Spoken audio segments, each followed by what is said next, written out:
इयत्ता 12वी विषय मराठी कविता क्रमांक 4 रे थांब जरा आषाढ घना स्वाध्याय कृती यातील प्रश्न पहिला कारणे शोधा. 1. कवी आषाढ घनाला थांबायला सांगतात कारण त्याचं कारण आहे पावसामुळे निर्माण झालेले सुंदर निसर्गदृश्य शांतपणे पाहता यावे. हिरवीगार शेते, फुले, पक्षी, काजवे यांचे सौंदर्य मनसोक्त अनुभवता यावे. 2.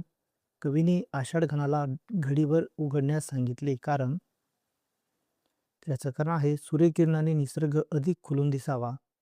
पावसामुळे तयार झालेल्या दृश्यावर कोवळ्या उन्हाची शोभा पाहता यावी.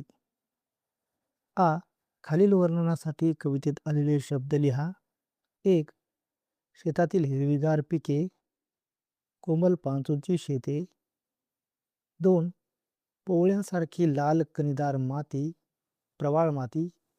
3. वेळूंच्या बेटांचे वर्णन करणारा शब्द इंद्रनीळ. 4. फुलपाखरांच्या पंखावरील रत्नासारखे तेज दर्शवणारा शब्द रत्नकळा.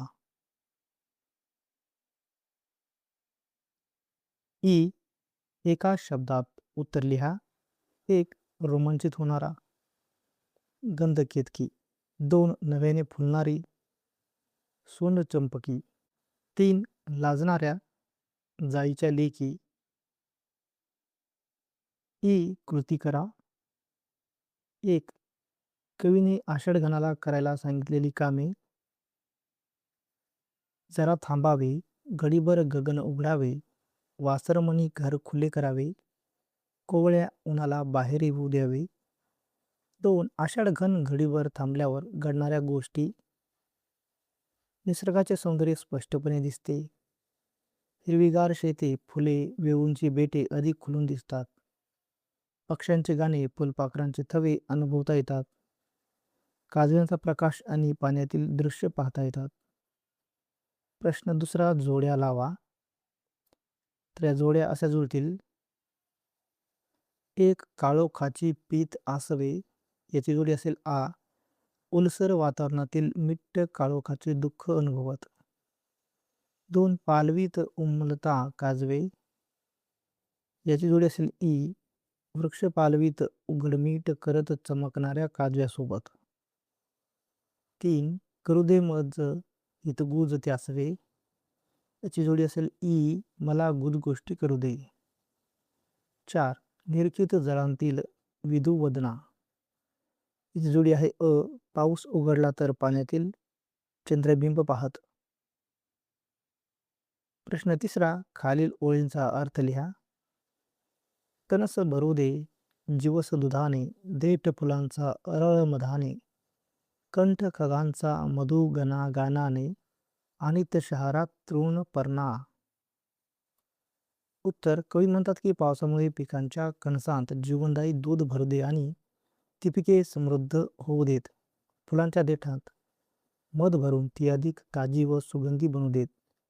पक्ष्यांच्या कंठातून मधुर गाणी उमटू देत आणि त्या आनंदामुळे गवताच्या पानांनाही शहारे येऊ देत.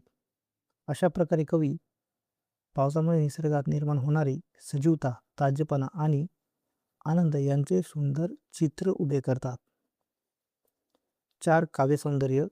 आश्लेषांच्या तुषार स्नानी, भिवून पिसोळी थव्याथव्यांनी, रत्नकळा उधळीत मध्यान्नी, नाणोत इंद्रवर्णांत वना. या ओळीतील काव्यसौंदर्य स्पष्ट करा. उत्तर, या ओळीमध्ये कवीने निसर्गाचे अत्यंत जिवंत आणि रंगीबिरंगी चित्र उभे केले आहे. आश्लेषांच्या तुषारस्नानी या शब्दात पावसाच्या सरीमध्ये निसर्ग स्नान करत असल्याचे सुंदर चित्र दिसते. भिवून पिसोळी थव्याथव्यांनी यात फुलपाखरे थव्याथव्यांनी उडताना जणू पावसामुळे घाबरल्यासारखे वाटतात असे भावपूर्ण वर्णन आहे. रत्नकळा उधळीत मध्यान्नी या वाक्यात फुलपाखरांच्या पंखावरील रंग रत्नांसारखे चमकत असल्याची उपमा दिली आहे. नाणोत इंद्रवर्णांत वना यात संपूर्ण वन इंद्रधनुष्यासारखे विविध रंगांनी न्हावून निघाल्याचे चित्र उभे राहते. या ओळीमध्ये उपमा, रूपक आणि निसर्ग चित्रण यांचा सुंदर वापर करून कवीने निसर्गातील सौंदर्य, चैतन्य आणि रंगांची उधळण प्रभावीपणे व्यक्त केली आहे. प्रश्न 5वा रसग्रहण. खालील ओळींचे रसग्रहण करा. रे थांब जरा आषाढ घना, बघू दे दिठी भरून तुझी करुणा. कोमल पाचूंची ही श्वेते, प्रवाळ मातीमधली अवते, इंद्रनीळ वेळूंची बेटे, या तुझ्याच पदविण्यास खुणा. रोमांचित ही गंध केतकी, फुटे फुले ही सोन चंपकी, लाजून या जाईच्या लेकी, तुझ चोरून बघती पुन्हा पुन्हा. तर याचं उत्तर असेल आशय सौंदर्य. जवळीमध्ये कवीने आषाढ महिन्यातील निसर्गाचे मनोहारी चित्र उभे केले आहे. पावसामुळे हिरवीगार शेती, लालसर माती, वेळूंची बेटे आणि विविध फुले उमलून निसर्ग अत्यंत सुंदर दिसत आहे. कवीला हे सर्व सौंदर्य मनसोक्त पाहायचे असल्यामुळे तो आषाढ गणाला थांबण्याची विनंती करतो. काव्य सौंदर्य. या ओळीमध्ये उपमा, रूपक आणि मानवीकरण अलंकारांचा सुंदर वापर केला आहे. कोमल पातूची शेते यात शेतांची पातूसारखी उपमा दिली आहे. जाईच्या लेकी या शब्दांत फुलांना मानवी गुण दिले आहेत. रंग, सुगंध आणि हालचालींच्या माध्यमातून निसर्ग जिवंत केला आहे. भाषा सौंदर्य. कवीने संस्कृत प्रचूर व ग्रामीण बोलीतील गोड नादमय शब्दांचा वापर केला आहे. पाचू, प्रवाळ, इंद्रनीळ यांसारख्या शब्दांमुळे भाषेला माधुर्य आणि आकर्षकता प्राप्त झाली आहे. शब्दांची लय आणि गेयता कवितेला अधिक प्रभावी बनवते. निष्कर्ष.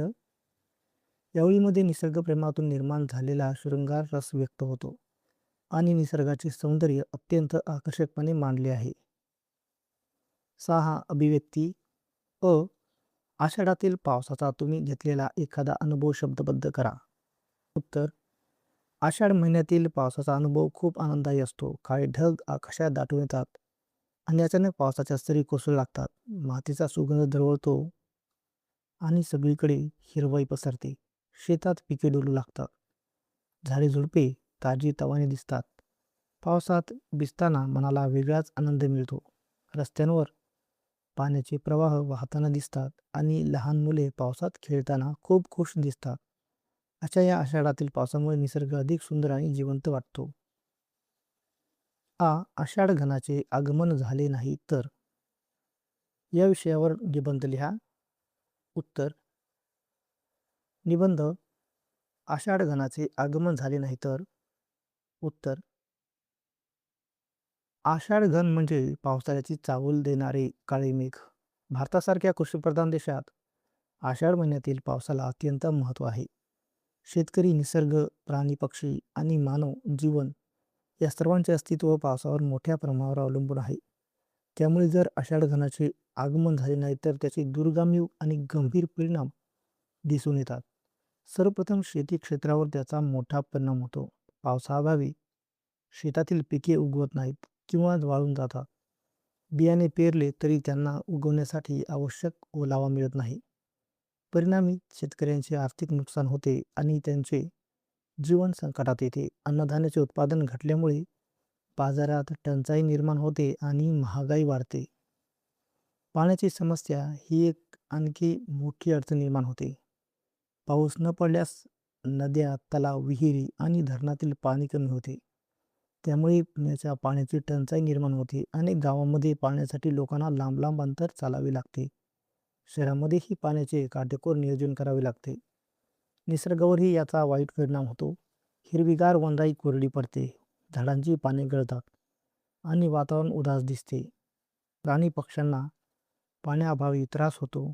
काही प्राणी स्थलांतर करतात तर काहींचा मृत्यूही होऊ शकतो. पर्यावरणातील समतोल बिघडतो. तसेच पावसाअभावी तापमान वाढते आणि उष्णतेची लाट तीव्र होते. लोकांना आरोग्याच्या समस्या निर्माण होतात. उष्माघात, निर्जलीकरण यांसारखे आजार वाढतात. ग्रामीण तसेच शहरी जीवनावर त्याचा नकारात्मक परिणाम होतो. आर्थिकदृष्ट्याही देशाला मोठा झटका बसतो. शेतीवर आधारित उद्योग जसे की अन्न प्रक्रिया उद्योग यांनाही तोटा सहन करावा लागतो. रोजगाराच्या संधी कमी होतात आणि आर्थिक मंदीची शक्यता निर्माण होते. म्हणूनच आषाढ घनाचे वेळेवर आगमन होणे अत्यंत गरजेचे आहे. पाऊस हा निसर्गाचा अमूल्य वरदान आहे. तो केवळ शेतीसाठीच नव्हे तर संपूर्ण सजीव सृष्टीसाठी आवश्यक आहे. त्यामुळे आपण पाण्याचा योग्य वापर करणे, जलसंधारण करणे आणि पर्यावरणाचे रक्षण करणे ही आपली जबाबदारी आहे. अशा प्रकारे आषाढ आगमन झाल्यास जीवनाच्या सर्वच क्षेत्रांवर गंभीर परिणाम होतात. म्हणून पावसाचे महत्त्व अनन्यसाधारण आहे.